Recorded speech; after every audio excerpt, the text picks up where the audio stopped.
दोस्तों, क्या आपको पता है कि फ्रीक्वेंटली आस्क्ड क्वेश्चन सेक्शन बनाने के लिए या एक स्मार्ट सर्च बार बनाने के लिए लाइक गूगल आपको लंबी चौड़ी जावास्क्रिप्ट की ज़रूरत नहीं है। आज मैं आपको HTML5 के 3 ऐसे टैग बताऊंगा जो 90% बिगिनर्स को नहीं पता होते, लेकिन प्रो डेवलपर इन्हें रोज़ यूज़ करते हैं। चलिए शुरू करते हैं। तो जल्दी से हम अपने VS कोड को ओपन कर लेते हैं। HTML फोल्डर में चले जाएंगे, हमारा जो फोल्डर है, इधर राइट क्लिक करके ओपन विद कोड पर क्लिक करेंगे। ओपन हो गया है। अब जो इधर हमारी पिछले वीडियो के जो टैग्स हैं, तो इसको हम सिलेक्ट करके कंट्रोल स्लैश से कमेंट आउट कर देते हैं। तो नेक्स्ट आज हम सबसे पहले डिटेल टैग के बारे में बात करेंगे।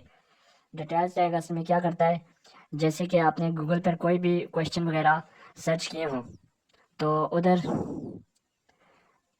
आपके लिए एक जो है ना फ्रीक्वेंटली आस्क्ड क्वेश्चन का एक बॉक्स आता है। ये भी बिल्कुल सेम उसी तरह काम करता है। ये भी आपको फ्रीक्वेंटली आस्क्ड क्वेश्चन की तरह एक जो है ना क्लिक टू एक्सपेंड ना क्वेश्चन आंसर की जो ना फैसिलिटी फ्राहम करता है। इधर आप एक समरी दे सकते हैं और उसके बाद जब आप उस पर क्लिक करेंगे तो नीचे आपने जो डिटेल्स वगैरह लिखी होगी ना, वो आपके सामने एक्सपेंड होकर आ जाएगी। तो इसको हम लिखने के लिए हम लिखेंगे डिटेल। तो ये इसने VS कोड ने हमें शो कर दिया। इस पर क्लिक करेंगे तो ये हमारा डिटेल्स टैग का स्ट्रक्चर आ गया है। तो इधर हम बीच में एक और टैग इस्तेमाल करते हैं जिसका नाम है समरी। ये समरी जो है ना, ऊपर समरी टैग वो दिखाता है जो हमें सामने लिखा हुआ क्वेश्चन नज़र आता है। ये वो क्वेश्चन दिखाने के लिए समरी टैग यूज़ होता है, और डिटेल जो होती है वो हम बाकी नीचे लिखते हैं। तो ये जो है ना, सबसे पहले यूज़र जो जो भी सारिफ होगा उसको नज़र आएगा, और जब वो इस पर क्लिक करेगा तो ये एक्सपेंड होकर उसे दिखा देगा कि आगे क्या है। तो इधर मैं कुछ भी लिख देता हूँ। प्लीज़ क्लिक हेयर एंड इधर मैं एक छोटा सा पी टैग का यूज़ करके कुछ भी लिख देता हूँ इधर। तो इधर मैं लिख देता हूँ please please follow the instruction instruction. तो ये मैंने इधर लिख दिया है।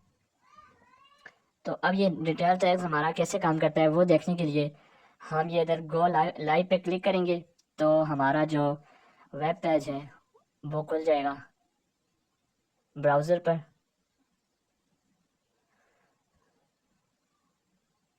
तो ये देखें, इधर लिखा हुआ आ गया प्लीज़ क्लिक हेयर। तो जब मैं इस पर क्लिक करूँगा तो ये एक्सपेंड हो जाएगा, और हमारे लिए फ्रिक्वेंटली आस्क्ड क्वेश्चन वाला जो बॉक्स होता है बिल्कुल ये उसी तरह काम करता है जो गूगल पे भी आपको कभी कभी अगर आप जाएं उधर कोई क्वेश्चन सर्च करें तो नीचे उधर भी होता है।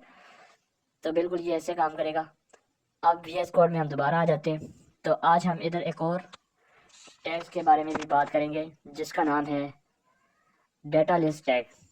तो डाटा लिस्ट टैग क्या करता है, ये बिल्कुल वैसे ही काम करता है जैसे अगर हम गूगल पे कोई चीज़ सर्च करें तो नीचे हमें सजेशन मिलती है। बिल्कुल अगर हम इसको भी यूज़ करेंगे तो हम बगैर किसी जावास्क्रिप्ट को ऐड किए या कोई भी ऐसा जो है ना प्रोग्रामिंग अलहदा लिखे बगैर, हम जो है ना HTML का यूज़ करके बिल्कुल इस तरह की है कि जो है ना सर्चिंग बॉक्स बना सकते हैं। ये सर्चिंग की भी हमें फैसिलिटी देता है, टाइपिंग की। तो टाइप करेंगे तो ये हमें सजेशन देगा नीचे। तो हम इधर डाटा लिस्ट टैग का यूज़ करेंगे, लेकिन उससे पहले हम जो है ना इधर फॉर्म टैग का यूज़ करेंगे। तो इधर हम जो है ना क्योंकि हम जो यूज़र है उससे इंस्ट्रक्शन लेंगे, तो उसके लिए हम यूज़र से कुछ लेने के लिए इनपुट जो लेने के लिए हम एक फॉर्म बनाते हैं। फॉर्म में ज़्यादातर अगर इसका यूज़ होता है तो इधर मैं फॉर्म टैग का यूज़ करूँगा। ये फॉर्म टैग है। इधर एक्शन में जैसे कि आपको पता होगा पिछली वीडियो में हमने डिस्कस किया था कि इधर जो हम अपनी फ़ाइल अटैच करते हैं, तो अभी हमारे पास ऐसी कोई फाइल है नहीं, तो हम अभी जो है ना इसको अटैच नहीं करेंगे क्योंकि ये बैकएंड बनाते वक्त जो है ना हम फाइल क्रिएट करते हैं, तो अभी हम वो फाइल क्रिएट नहीं करेंगे।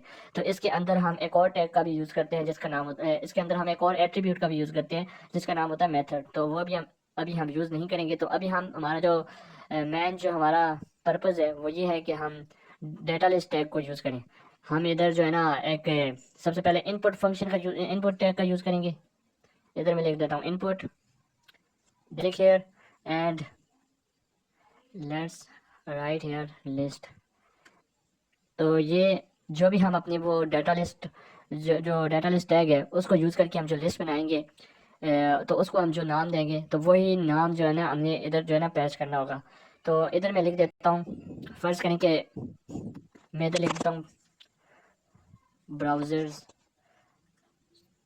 एंड इसको एक आईडी दे देता हूँ मैं, आईडी में इसको ब्राउज़र दे देता हूँ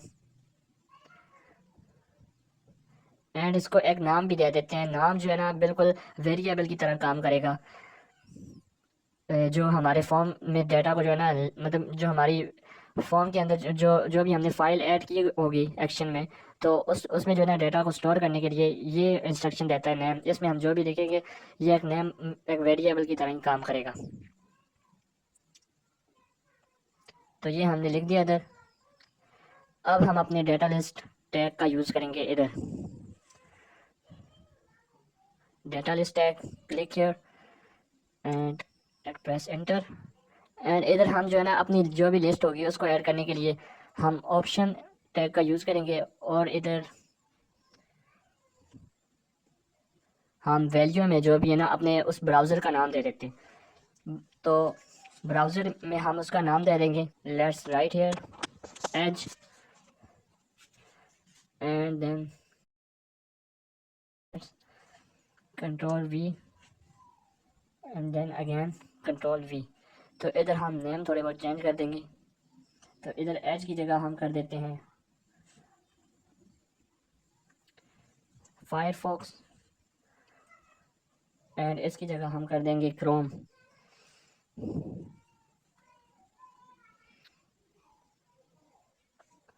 तो ये हमारी एक लिस्ट क्रिएट हो गई है। अब इस डाटा लिस्ट के अंदर हम एक एट्रीब्यूट यूज़ करते हैं, उस एट्रीब्यूट का नाम है आईडी।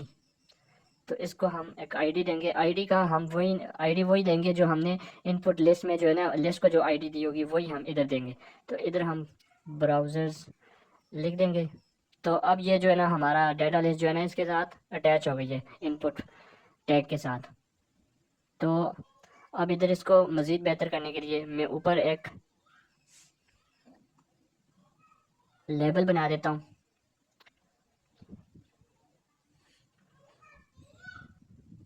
लेबल टैग का यूज़ करते हुए किसके लिए बनानी है हमने, ब्राउज़र के लिए, आईडी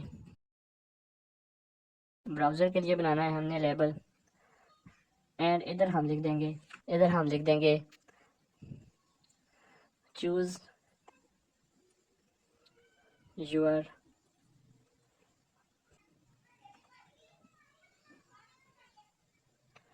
तो अब इसको हम अपने पेज पे चेक कर लेते हैं जाके। ये देखें अब इधर ये आ गया है। अगर इस पर मैं क्लिक करूँ तो ये नीचे वो सारे जो भी ऑप्शन थे वो भी आ गए हैं जो हमने दिए हुए थे सजेशन। और इधर में अगर ये मुझे टाइपिंग की फैसिलिटी भी रहता है, तो इधर अगर मैं लिखूँ एफ़ तो ये देखिए ये नीचे बिल्कुल गूगल की तरह काम कर रहा है। तो वो जिसमें सबसे फर्स्ट जो है ना लेटर जो है एफ़ था वो आ गया है। तो इसी तरह अगर मैं लिखूँ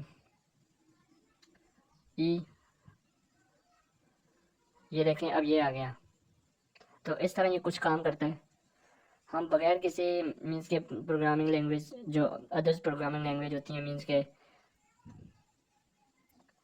जावा वगैरह, तो उसको यूज़ किए बगैर हम ये क्रिएट कर सकते हैं। नेक्स्ट हम बात करेंगे डायलॉग टैग के बारे में। डायलॉग टैग जो हमारी स्क्रीन पे पॉपअप शो करने के लिए होता है, कोई भी मैसेज वगैरह शो कराने के लिए होता है पॉपअप मैसेज। तो अब इसको हम यूज़ करने के लिए हम इधर लिखेंगे डायलॉग एंड इसके अंदर हम एक एट्रीब्यूट यूज़ करेंगे ओपन, जो इसको ओपन करेगा। इसके बगैर आपको जो है ना मैसेज आपको शो नहीं होगा। तो इधर मैं लिख देता हूँ हेलो इट्स मी एंड इधर मैं कुछ और लाइनें भी ऐड कर देता हूँ, जैसे कि पैराग्राफ टैग का यूज़ करके मैं इधर लिख देता हूँ hello how are you and इसको कॉपी करके पेस्ट कर देता हूँ ताकि ये थोड़ा बाकी टैग से प्रोमिनेंट दिखे आपको। तो इसको मैं अब चेक करता हूँ, ये देखें इसने इधर दिखा दिया हेलो इट्स मी। तो इस तरह ये पॉपअप दिखाने के लिए डायलॉग टैग का हम यूज़ करते हैं। तो ये थे आज के हमारे कुछ टैग। Thanks for watching.